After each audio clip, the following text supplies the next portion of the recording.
గణగణలాడు తాళమున యుందును. దేవుని బిడ్డలారా, మనకి ఎన్ని యోగ్యతలు ఉన్నా, ఎన్ని భాషలు మాట్లాడినా,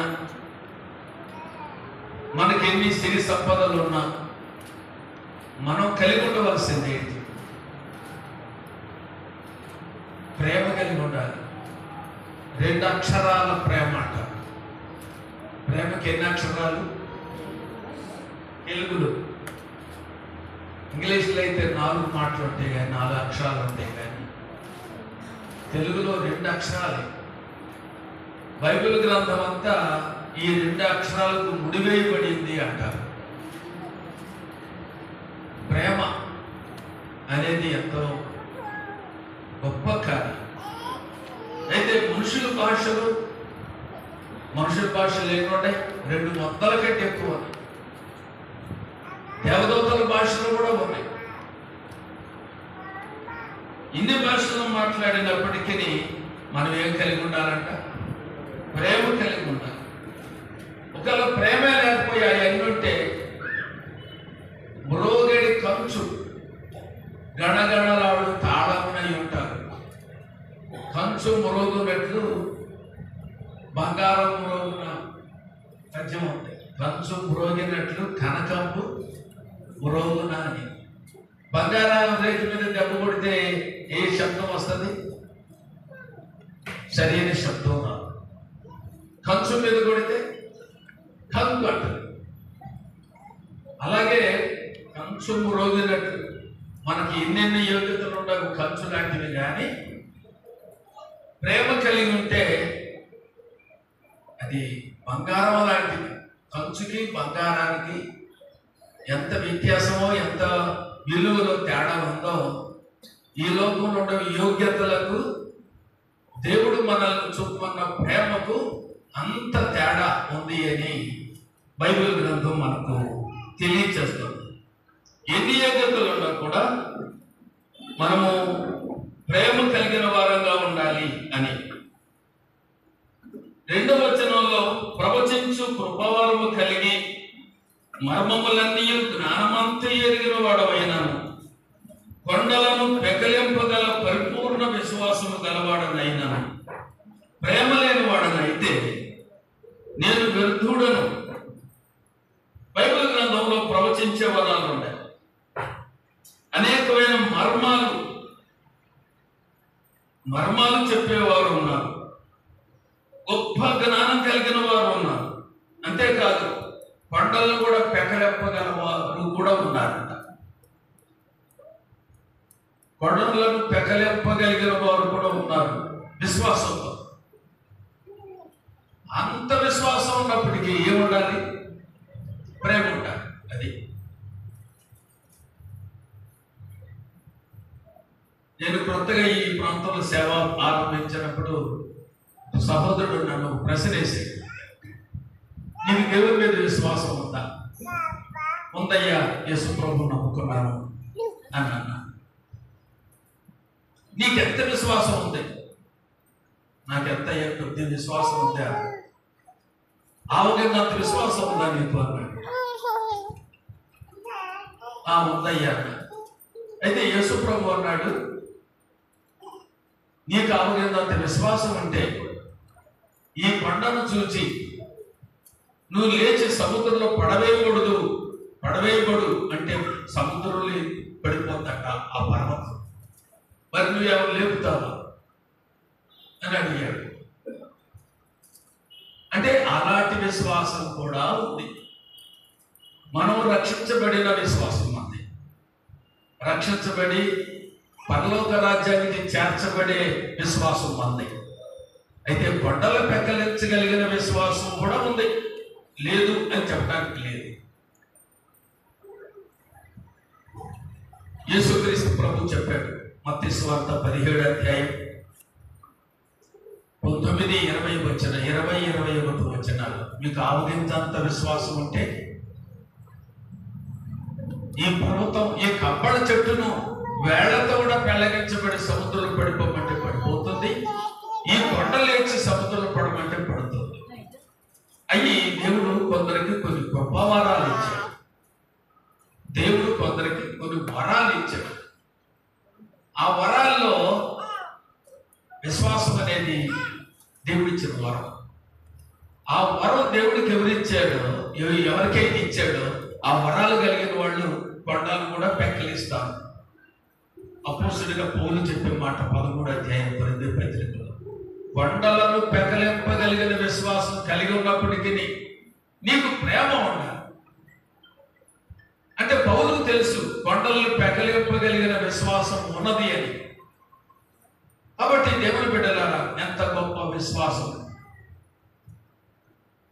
డాక్టర్ బిల్లీ గ్రహాం గారు ఒక మీటింగ్ పెడితే వేల కోట్లు కాదు, కొన్ని లక్షల కోట్లు కావాలి ఆయనకి. అయితే లక్షల కోట్లు వస్తాయి ఆ మీటింగ్కి. దేని ద్వారా? విశ్వాసమే. ఒకరిని అడిగారట, అయ్యా బిల్లీ గ్రహాం గారు, ఇలాంటి గొప్ప కార్యాలు జరుగుతున్నాయి, ఇన్ని జరగటానికి అసలు రహస్యం ఏంటి అని అడిగితే ఆయన చెప్పింది ప్రార్థన అని ముమ్మారు చెప్పాడట. ప్రార్థన ద్వారా జరుగుతాయి, విశ్వాసం ద్వారా కూడా జరుగుతాయి. కాబట్టి దేవుని బిడ్డలారా, ప్రేమ లేని వాడనైతే నేను వ్యర్థుడినే. ప్రేమ కలిగి ఉంటే మనం సమృద్ధి కలిగిన వాడు. సమృద్ధి కలిగిన వాడు వ్యర్థుడు, వ్యర్థము. కాబట్టి ప్రేమలో ఉన్న విలువ మనము గ్రహించవలసి ఉన్నది.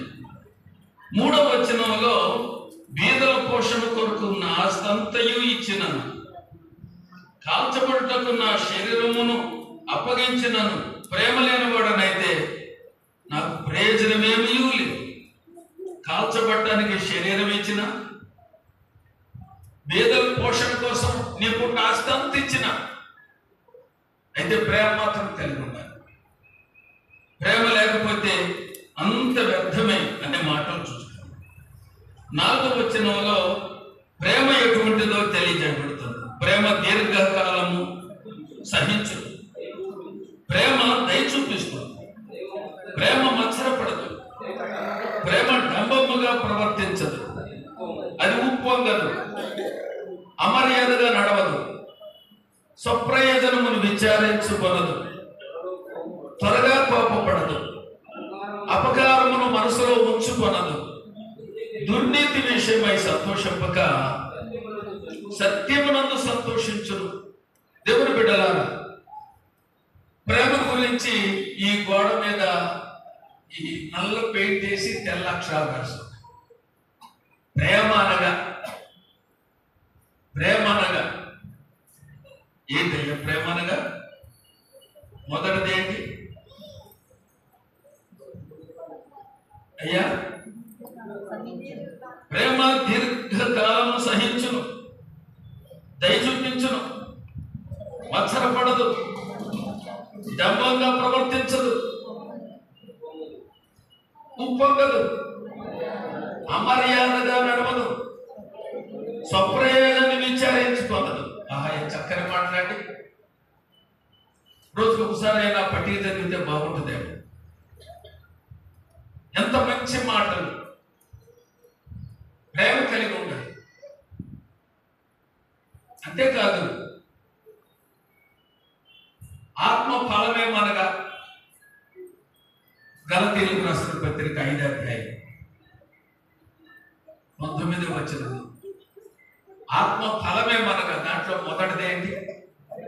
ప్రేమ. అది ఏంటి అసలు? ఆ ప్రేమ ఏంటంటే యోహాను పత్రికలో రాయబడింది, గాడ్ ఈజ్ లవ్. దేవుడే ప్రేమయ్య ఉన్నాడు. దేవుడు ఎట్లా ఉంటాడు అంటే, దేవుడు ప్రేమ స్వరూపి. ఆయన స్వరూపం ఎట్లా ఉంటుందంట? ప్రేమలాగా ఉంటుంది. కాబట్టి దేవుని బిడ్డలారా, అలాంటి ప్రేమ అంటే క్రీస్తును మనం కలిగి ఉండటమే ప్రేమ కలిగి ఉంటుంది. క్రీస్తు కలిగి ఉండాలి. ఆయన ప్రేమ కలిగి ఉన్నాడు. ఆయన ప్రేమ అయి ఉన్నాడు. ఆయన ప్రేమ స్వరూపి అయి ఉన్నాడు.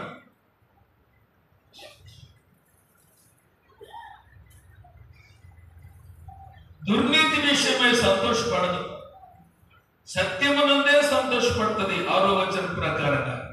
7వ వచనం ప్రకారంగా చూస్తే అన్నిటినీ ఓర్చును, అన్నిటినీ తాడుకొనును, అన్నిటినీ నమ్మును, అన్నిటినీ నిరీక్షించును, అన్నిటినీ ఓర్చును.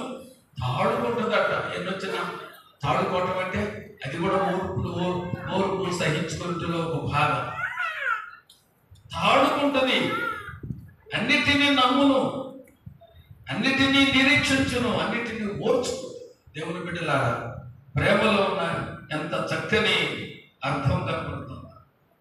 8వ వచనంలో ప్రేమ శాశ్వత కాలం ఉండును, ప్రవచనములైనను నిర్గతములగును, భాషలైనను నిలిచిపోవును, జ్ఞానమైనను నిర్గతమగును. మనము కొంత మట్టుకు ఎరుగుదుము, కొంత మట్టుకు ప్రవచించుతున్నాము గాని పూర్ణమైనది వచ్చినప్పుడు పూర్ణము కానిది అది నిర్గతమగును. దేవుని బిడ్డలారా, ఈ మాటలు గమనించినట్లయితే 8వ వచనంలో మనం చదువుకున్నాం, ప్రేమ ఎంతకాలం ఉంటుంది? అది ప్రేమ ఎంతకాలం ఉంటుందంటే శాశ్వత కాలం ఉంటుంది. అయితే కృపవరాలు శాశ్వత కాలంలో. ప్రేమ తర్వాత చెప్పబడి నీవు మాటలేంటి? కృపవరాలు ఏంటి? ప్రవచనమైనను నిరుద్ధకమగును. ప్రవచనం వరం. అది దేవుడు కొన్ని వరాలు ఇచ్చాడు. మనం క్షేమం పొందడానికి, దేవుడిని మహిమపరచడానికి కొన్ని వరాలు ఇచ్చాడు దేవుడు. ఆ వరాల్లో కొన్ని తాత్కాలికమైన వరాలు, కొన్ని శాశ్వతమైన వరాలు ఇచ్చాడు. తాత్కాలికమైన వరాలు చూడండి, 8వ వచనంలో కనపడుతుంది. ప్రవచనములైనను నిరర్ధకమగును. తాత్కాలికం కదా, తాత్కాలికమైన నిరర్ధకమైపోతాయి. ప్రవచనములైనను నిరర్ధకములగును, భాషలైనను నిలిచిపోవును. నిలిచిపోయేది తాత్కాలికమైనవి. జ్ఞానమైనను నిరర్ధకమగును. జ్ఞానం కూడా తాత్కాలికమైందే, కొంతమంది శాశ్వతంగా ఉండేది కాదు. అంటే వరం అన్నమాట. ఈ వరాలు, జ్ఞానం అనే వరం ఇక్కడ రాయబడింది.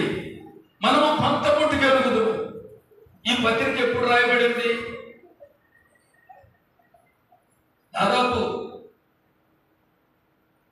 క్రీస్తు శకము 60-70 సంవత్సరాలు టైంలో ఈ పత్రిక రాయబడింది. అంటే ఇప్పుడు రాయబడి ఎంతకాలం అయింది? దాదాపు 2000 సంవత్సరాలు అయింది. అప్పటికే నిలిచిపోయింది అట. కొంత మటుకు ఇప్పుడు ఎరుగుదాం మనం అంటున్నాడు అపోస్తలుడైన పౌలు. అప్పుడే ఆగిపోతే ఇప్పుడు కూడా పట్టుకుని వాటి పట్టుకు వేలాడుతా ఉన్నారు కొందరు భక్తులు, కొందరు సేవకులు.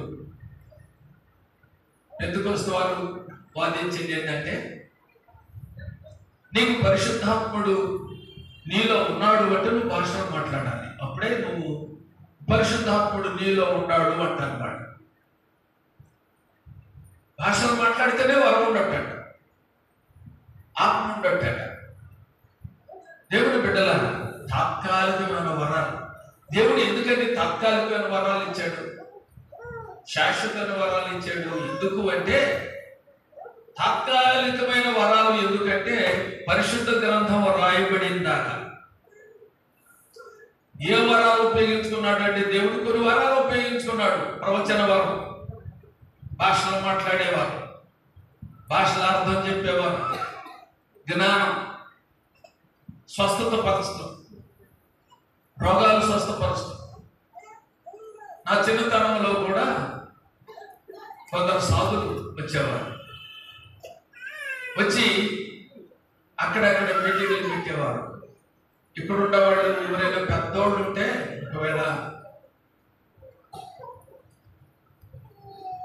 60-70 సంవత్సరాల వయసు కలిగిన వాళ్ళు ఉంటే ఆ మాట గుర్తొస్తుంది. ఒక ఆయన పెద్ద సాగు వచ్చి పెద్ద మీటింగ్ ఏర్పాటు చేసి, ఇక అక్కడ వాక్యమే ఉండదు. రోగులు ఏదో వాక్యం చెబుతారు ముందు, తర్వాత రోగులు వస్తుంటే వాళ్ళని ఆశీర్వదిస్తారు, వాళ్ళ రోగాలు పోతాయి.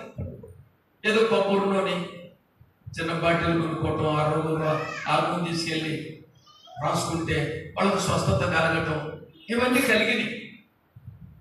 అప్పట్లో దేవుని యొక్క సువార్త అంతగా వ్యాపకం లేదు. 50 ఏళ్ళ కిందట ఇప్పుడున్నంతగా సువార్త లేదు. సువార్త ఉంది, 2000 సంవత్సరాల నుంచి సువార్త ఉంది,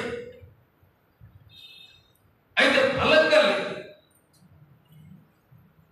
అప్పట్లో గొప్ప రాజకీయ నాయకులు, గొప్ప జ్ఞానులు యేసుక్రీస్తు ప్రభువుని నమ్ముకోకపోవడానికి కారణం ఏంటంటే నమ్మినటువంటి క్రైస్తవుల్లో మార్పు లేకపోవటం సార్. అయితే మార్పు రావాలి. అప్పుడు ఇతరులను కూడా చూసి మనం కూడా యేసు ప్రభువుని నమ్ముకోవాలి అనేది ఎప్పుడు కలిగిందంటే నమ్మిన మన జీవితాలు మారినప్పుడు, మన జీవితాలు ఆశీర్వదించబడినప్పుడు, మన కుటుంబాలు దీవించబడినప్పుడు, మన కుటుంబంలో శాంతి సమాధానం ఉన్నప్పుడు. ఆ శాంతి సమాధానం లేని కుటుంబాలు ఏమనుకుంటారు, మనం కూడా ప్రభు నమ్ముకుంటే ఎంత బాగుంటుంది, మన కుటుంబాలంతా గలిబిలిగా ఉన్నాయి, మీరు చూడు ప్రభు నమ్ముకున్నారు, ఎంత ఆనందంగా ఉన్నారు అని వాళ్ళకి అలాంటి హెచ్చరికలు ఆ దినాల్లో లేదు. కాబట్టి దాదాపు 50 ఏళ్ళ అవతల సాధులు వచ్చేసి ఒక పెద్ద మీటింగ్, ఒక వారం రోజులు ఏర్పాటు చేసి అందరూ ఎక్కడెక్కడి నుంచో వెళ్ళి అక్కడ పోయి ఆయన దగ్గర ఆశీర్వాదం తీసుకుని వచ్చేవాడు. ఇప్పుడు లేవు, అంతగా లేవు. పెద్దకొస్తు వారు ఈ స్వస్థతల మీటింగులు, వాళ్ళు చేసే మీటింగులు ఏంటంటే రక్షణ స్వస్థత మీటింగులు అని పెడతారు. రక్షణ ప్రక్కన ఇంకేం పెడతారు, స్వస్థత కూడా ఉంటుంది. వాళ్ళు చేసేది స్వస్థత జరగకపోయినా అది మాత్రం ఉంటుంది. మన మీటింగులు ఏముంటుంది అంటే రక్షణ స్వస్థత కొంతమంది మన మీటింగులు, రక్షణ లేక రక్షణ ఉద్యమం. రేపు మనకు జరగబోయే కూటాలు ఉద్యమం. విశ్వాసులమైన మనం బలపడి ఉద్యమపడి దేవుని కొరకు నిలబడి దేవుని మహిమపరచాలనే ఉద్దేశం ఉద్యమ మీటింగ్స్ మనకు జరిగేది. కాబట్టి ప్రభునందు ప్రియులారా, ఇప్పుడు మనం కొంత మట్టుకు ఎరుగుదుము అంటూ ఉన్నాడు. అపోస్తలుడైన పౌలు కాలంలోనే భాషలు నిలిచిపోతున్నాయి, ప్రవచనం నిరర్ధకమైంది, భాషార్థం జ్ఞానవాక్యం. జ్ఞానం కూడా ఒక వరం అన్నమాట. ఏమి వరాలు అని దేవుడి వాక్యంలో మనం చూస్తూ ఉన్నాం. అయితే 11వ వచనంలో రాయబడింది, నేను పిల్లవాడనై ఉన్నప్పుడు పిల్లవాని వలె మాట్లాడితిని, పిల్లవాని వలె తలంచితిని, పిల్లవాని వలె యోచించితిని. ఇప్పుడు పెద్దవాడనై పిల్లవాని చేష్టలు మానివేసింతిని.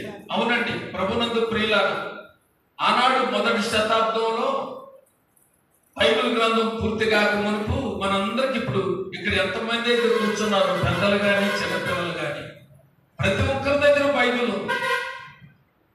ఆ దినాల్లో బైబిల్ లేదు, ఎందుకంటే ప్రింటింగ్ ప్రెస్ లేదు. రాజ్యమేలే రాజు సైతము ఆయన సింహాసనం ఎక్కిన తర్వాత ధర్మశాస్త్ర గ్రంథాన్ని తన చేతితో రాసుకోవాలి. ఏ రాజు లేచి పరిపాలన చేసినా ఆ రాజు తన స్వహస్తాలతో గ్రంథం రాసుకోవాలి. రాసుకునే గ్రంథాలు అప్పుడు, అందును బట్టి గ్రంథాలు లేవు. అప్పుడు క్రొత్త నిబంధన లేదు. ధర్మశాస్త్రం ప్రవక్తల గ్రంథాలు అయితే ఉన్నాయి కానీ క్రొత్త నిబంధన లేదు. ఒక వ్యక్తి రక్షణ పొందాలంటే, దేవుని మహింపరచాలంటే క్రొత్త నిబంధన కావాలి. క్రొత్త నిబంధన లేదు. మరి ఎట్లా సువార్త చెప్పారు అంటే ఈ వరాలే. ప్రవచన వరం, భాష మాట్లాడుతుంటే ప్రకంలో కొరకి భాషలో అర్థం చెప్పే వరం ఉంటుంది. ఆ చెప్పేదాన్ని ఆ భాష మాట్లాడుతుంటే ఎవరికి అర్థం కాదు, అయితే ఒక్కరికి మాత్రమే ఆ అర్థం చెప్పేవాళ్ళు ఉంటారు. వాళ్ళు చెప్తారు దానికి అర్థం. అదే సువార్త. జ్ఞానం, ఏమి చదువు లేదు, అటువంటి వారు చక్కని జ్ఞానం బోధిస్తారు. అది ఒక వరం. అది అలాగూ సువార్త ప్రకటించబడింది దేవుని బిడ్డల. అయితే ఇప్పుడు ఇది జ్ఞానం. అపోస్తలుల కార్యం 17:30 ఏముందంటే, ఆ అజ్ఞాన కాలం నందు దేవుడు చూచి చూడనట్టుగా ఉంది. అజ్ఞాన కాలంలో దేవుడు ఎట్లా ఉన్నాడంటే చూచి చూడనట్టుగా ఉన్నాడు. అంటే అర్థం ఏంటంటే అది అజ్ఞాన కాలం. ఇది జ్ఞానకాలం. ఇది పరిశుద్ధ గ్రంథం బైబిల్ బోధించబడుతుంది. ఎక్కడ చూసిన దేవుని వాక్యం, అదే జ్ఞానం. అయితే ఇప్పుడు చూచి చూడనట్టుగా ఉండడం, దేవుని వాక్యం బోధించబడుతుంది కాబట్టి తప్పనిసరిగా దానికి సమాధానం దేవుడికి చెప్పాలి. దేవుడు అడుగుతాడు. అప్పుడైతే ఈనాడు ఇంత వాక్యం లేదు కనుక వరాలే కాబట్టి చూచి చూడనట్టుగా ఉన్నట్టుగా దేవుని వాక్యంలో కనపడుతుంది. కాబట్టి ప్రభునందు ప్రియులారా, పిల్లవారి వలె ఉన్నాను, పిల్లవారి వలె తలంచాను, పిల్లవారి వలె మాట్లాడాను, పిల్లవారి వలె యోచించాను. ఇప్పుడు నేను పెద్దవాడని అయ్యాను. ఇప్పుడు విశ్వాసులందరూ కూడా పెద్దవారు, ఇంకా పిల్లలు కాగా అందరూ పిల్లలుగా ఉన్నారులే. పౌలు భక్తుడు అంటాడు హెబ్రీ పత్రికలో రాయబడిన 6వ అధ్యాయంలో, మీరు కాలాన్ని బట్టి చూస్తే మీరు బోధకులుగా ఉండవలసింది, కానీ మూల పాఠాల్లో మొదటి పాఠాలు మీకు బోధించాల్సి వస్తుంది. చిన్నపిల్లలు స్కూల్లో చేస్తే ఆ ఈ అన్నట్టు, ABC అన్నట్టు, ఓ నమః అన్నట్లు ఇవి నేర్చుకోవాల్సి వస్తుంది. ఎంతకాలం దేవుని వాక్యమైనా వాక్యం అనుభవం లేని వారుగా ఉంటున్నారు అని చెప్పబడింది. మనం పిల్లలుగా ఉండకూడదు. ఈనాడు పెద్దవాళ్ళు కూడా వాక్యం అనుభవం లేకపోతే ఎవరంటే వాళ్ళు పిల్లలే, పెద్దవారే వయసులో, కానీ వాక్యం అనుభవం లేకపోతే పిల్లలతో సమానమే. కాబట్టి చిన్నపిల్లలే అయితే మంచి వాక్యం అనుభవం కలిగిన వారు పెద్దవారు. పిల్లలు కూడా మంచి జ్ఞానం కలిగిన వారు ఉన్నారు.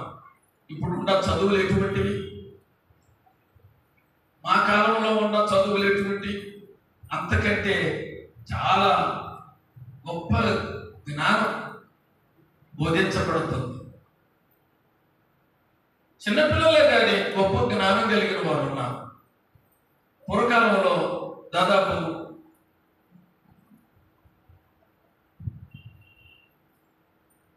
100 సంవత్సరాల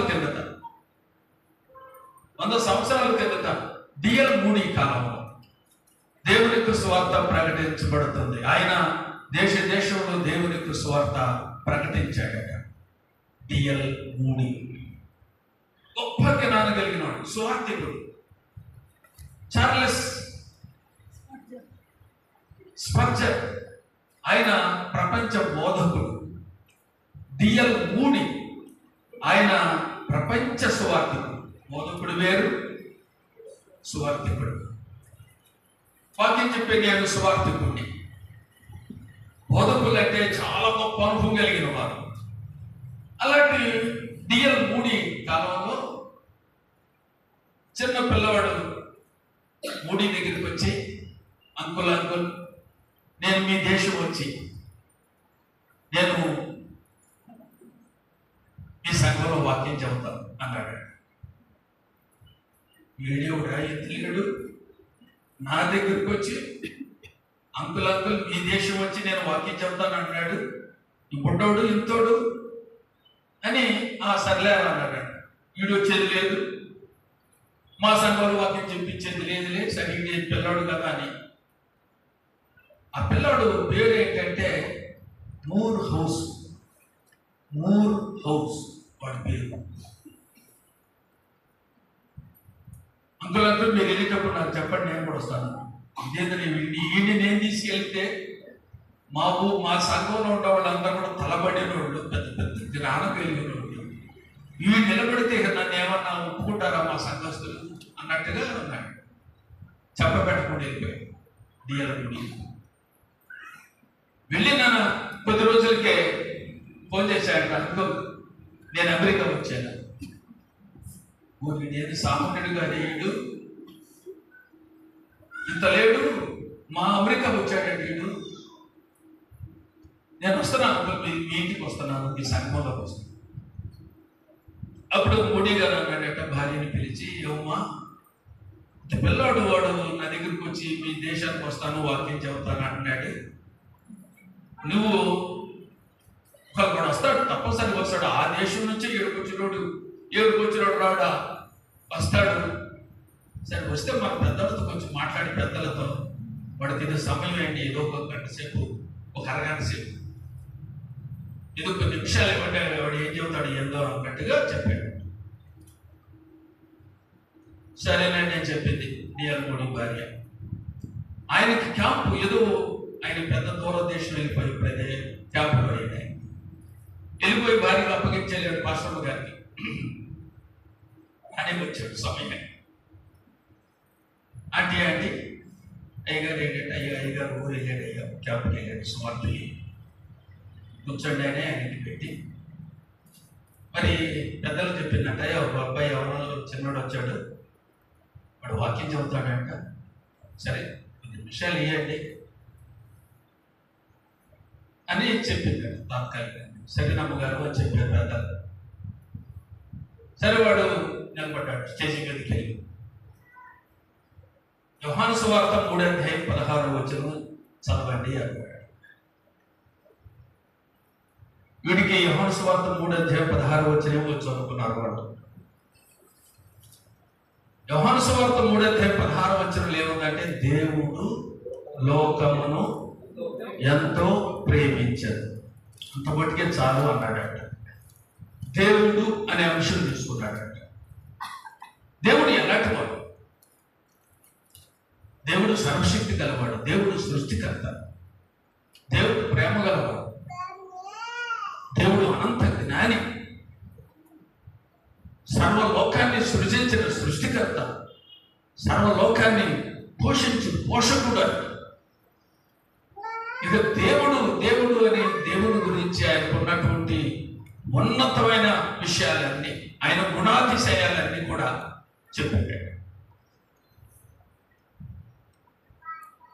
వాళ్ళ దేశంలో 15 నిమిషాలు వాక్యం చెబితే గొప్ప, 15 నిమిషాలు గట్టిగా కూర్చుంటే గొప్పేనంట. అట్లాడితే ఈ పిల్లగాడు గంట సేపు దేవుడు అనే పదాన్ని తీసుకుని మాట్లాడాడు. ఎంత జాగ్రత్తగా పిల్టర్ ఆఫ్ సైలెన్స్ అన్నాడు. విన్నేసి కింద పడిన శబ్దం పడేంత సైలెంట్ గా కూర్చుని వాక్యం అన్నాడు. మరలా మధ్యాహ్నం కూడా మీటింగ్ ఉంటుంది, 3 హౌసే వాక్యం చెబుతాడు అన్నారంట పేదలు. ఆ రోజు కూడా మరలా యోహాను సువార్త 3:16 తీయండి అన్నాడు. విడేంద్రం మళ్ళీ అదే వాక్యం తీసుకున్నాడు. దేవుడు అయిపోయింది ఒక అంశం. లోకమును అనే మాట తీసుకుంటాం. లోకం వేలాడిది. మనము లోకంలో జీవిస్తున్నప్పటికీ లోకానుసారంగా జీవించకూడదు. శరీర సంబంధాలు శరీరాన్ని గురించి విచారిస్తారు, ఆత్మ సంబంధాలు ఆత్మ గురించి విచారిస్తారు. లోకము దాని ఆశయం గతించును. లోకములో నుండి మనం ప్రత్యేకించబడాలి అనే లోకాన్ని గురించి ఎన్ని రిఫరెన్స్లు ఉన్నాయో అన్ని వివరంగా గంట సేపు ప్రసంగం చేశాడు. తలడీలిపోయినారంట ప్రజలు. రేపు కూడా మీటింగ్ ఉంటుంది, మరి రేపు కూడా రండి అని మళ్ళా ప్రకటన చేశారు. 3 హౌసే వాక్యం చెబుతాడు. దేవుడు లోకమును ఎంతో ప్రేమించాడు. 3వ మాట ఏంటి? ఎంతో ప్రేమించిన దేవుని ప్రేమ గురించి తీసుకున్నాడట. అలాగే 3 రోజులు యోహాను సువార్త 3:16 చివరి ప్రసంగానికి అన్నారట, అయ్యా దయచేసి ఆ రిఫరెన్స్ కాకుండా రిఫరెన్స్ మార్చకూడదా? లేదండి, మీ సంఘానికి ఇదే, మీ సంఘానికి సరిపోయిన వాక్యం ఇదే, ఇక అంతకంటే ఒక వాక్యం మీకు లేదు అన్నాడు. కొందరు బైబిల్ కూడా తీసుకెళ్తారట ప్రార్థనకి. ఏదో కష్టం కూర్చొని వచ్చి దానికోసం ఇక్కడి నుంచి బైబిల్ మోసుకుని వెళ్ళి మళ్ళీ తీసుకొచ్చి ఇంటికి పెట్టుకోవడం. అలాంటి వారు 2వ రోజు అందరూ బైబిల్ తీసుకుని వస్తున్నారట. సరే 3 రోజులు మీటింగ్ అయిపోయింది. అందరినీ ఉతికి కడిగి ఆరబెట్టినట్టు జనాన్ని, విశ్వాసం అంతా బలపడ్డారట. తర్వాత డిఎల్ మోడీ గారు వచ్చాడు. అమ్మ ఏంటి సంగతి, ఆ పిల్లోడు ఏం చేశాడు ఏంటి? అయ్యా పిల్లోడు కదయ్యా, పిడుగయ్యా, ఆ జ్ఞానం ఏందో, ఆ బోధ ఏందో మన సంఘంలో చాలా మార్పు వచ్చేసింది అన్నాడు. ఆ పిల్లవాడితో ఉన్నటువంటిది ఏంటంటే జ్ఞానం, దైవికమైన జ్ఞానం. అది ఒక వరం. అది